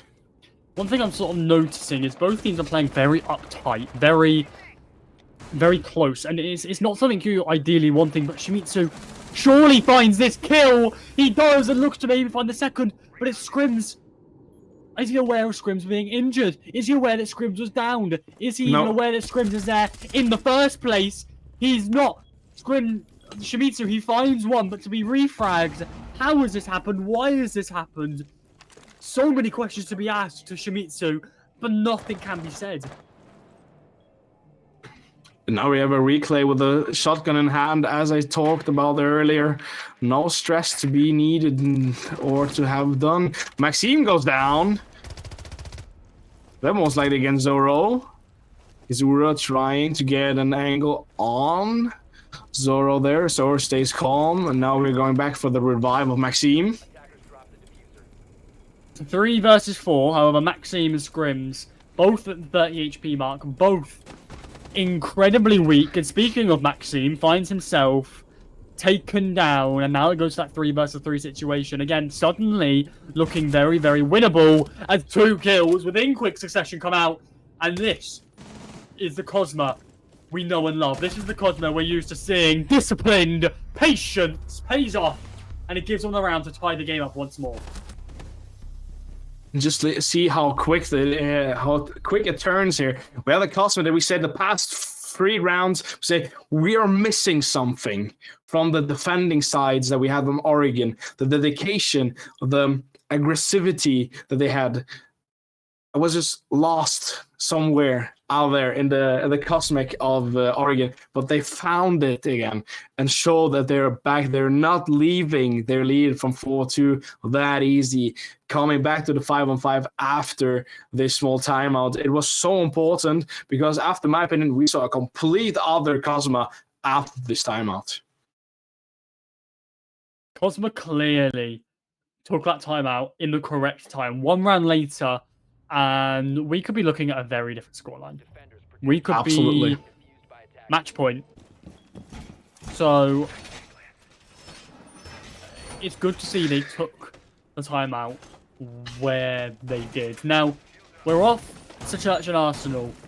The site that they've struggled so much on so far, we're going to get to see it a 3rd time on Cosmic's defending side. And let's really hope that they have fixed the issues that previously has arisen. And let's hope they could tie this, well, not tie this back, bring this game back, be in the lead once again, and bring this to 6-5. We will have to wait and see. But on the same matter of fact, I find it very interesting that the teams are only playing on 2 sides here, only on 2 spots picked, even though the matter of fact they've got smacked on the second side 2 times by the opponent team, and then for Kosma it was 2 clearly smacks down in basement. For Sevens it was 2 completely smacks on the top floor in the bedroom and gym section, and still they're putting off that spot a 3rd time. On either side, we have the worst spot played in the defense 3 times, and I don't know exactly why the teams are being so egoistic about the room picks. Are they not confident about their skills in the other rooms that they play the spot that they lost 2 times very dearly? I'm really not sure what the mythology behind it is. I really think that they have an idea, and clearly they want it to work. That idea clearly proving right or working, as Maxime taken down the first to die, not really turned up this game, not really here, 2-9, and no one's really stepped into his shoes. Or Scrims, sorry, has really much stepped into his shoes. Speaking of Scrims, finds himself taken down, reclays though to refrag with a C4 from below, does also get the case dropped as Gridlock finds themselves taken down. Strobo picking up the next kill, going into the double kill, getting here Kazura out of the game. And only Xerox now, even though getting the next hits. Scrims getting fired up. Shimizu getting Xerox, so it's a 4 against 1. And this is the Cosmo that we love. This is the Cosmo that we know. This is the Cosmo that we want to see on this map. It is. It's cosmic. In the 4 versus 1 to put them to match, map, and series point. These are against Scrims. Scrims is aware of the Warden, but comes up short, and it's the SMG-12 with the reflex to claim the kill, to strike Scrims down, and now we see a series point. Chat, a real big question for me. I'm a little bit out of the game of the patches and the patch notes for the past few patches in this game. But did they do anything to SMG 11 and 12? That there's so many players are playing those? Because this time, it wasn't Shimizu, don't get me wrong, but we see SMG 11 and SMG 12 being played as main weapons very often in the past days. They tweaked the recoil on some of the guns. I'm not entirely sure. It was rumored that they were going to do all of it, but that was the last I heard of it. So it could be they did a recoil change, and now the SMG 11 and 12s are absolutely crazy. But just look at it. How many kills, if we think in the retro perspective, how many kills has Kosma, only the Kosma side, done with SMG 11 and SMG 12? These two maps. Absolutely loads, and it's great to see. I'm a fan of the SMG 11. I am a self-proclaimed SMG warrior. But it always was slightly unbalanced, and now it's even more unbalanced with what could have been the recoil change. Anyway, CCTV is a site of choice. It's a tertiary site. Now, and finally, we see a third side. Finally. Now, I've got to say, CCTV is a very bold choice there from the defenders. I'm very surprised there was no bar brought out here because, well, we know CCTV. It was the primary site, and then it was the secondary site because people learned to play it, and then it was a tertiary site because everyone knew how to play it, and now it's fallen into that the quad site. I don't even know what the word is for it. Because, again, everyone knows how to play it. It's the Oregon site, as I like to describe it. And everyone knows how to play it. Monumental kill coming out here. Xerox finds himself taken down. That's the capital. Now, that is going to prove absolutely huge. As it's going to, this Raptors player, it's going to be so hard to try and clear him. Scrims finds one. Zero, though, does find one in the midst of all of it. One more to fall. Struve takes down Scrims, and it's a 4 versus 2. I think this is a map, and series point here. This will absolutely be it, because we see a Kosma coming back again. Sevens is completely speechless about what are we about to do here? What can we possibly bring now to then turn this match? They're now down and they're trying to do a solution. Okay, let's do it. A normal classic attack with a Monty pushing out the catwalk, earning the garage advantage and then push on. And now Strobo absolutely makes the Meister out of himself in garage there, getting now closed out of the game by Kazura. 4 can versus now 1. pull back. You cannot reclaim the diffuser. It's a 4 against 1. It was a 4v1. Now to the 2v1. Suddenly looks incredibly winnable.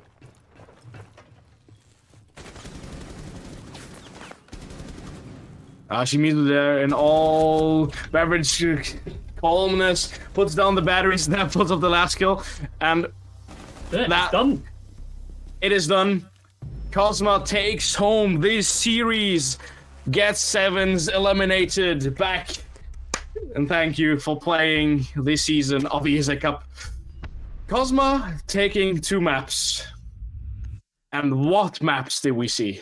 Holy moly, I think we didn't say too much. We didn't promise too less for you guys out there.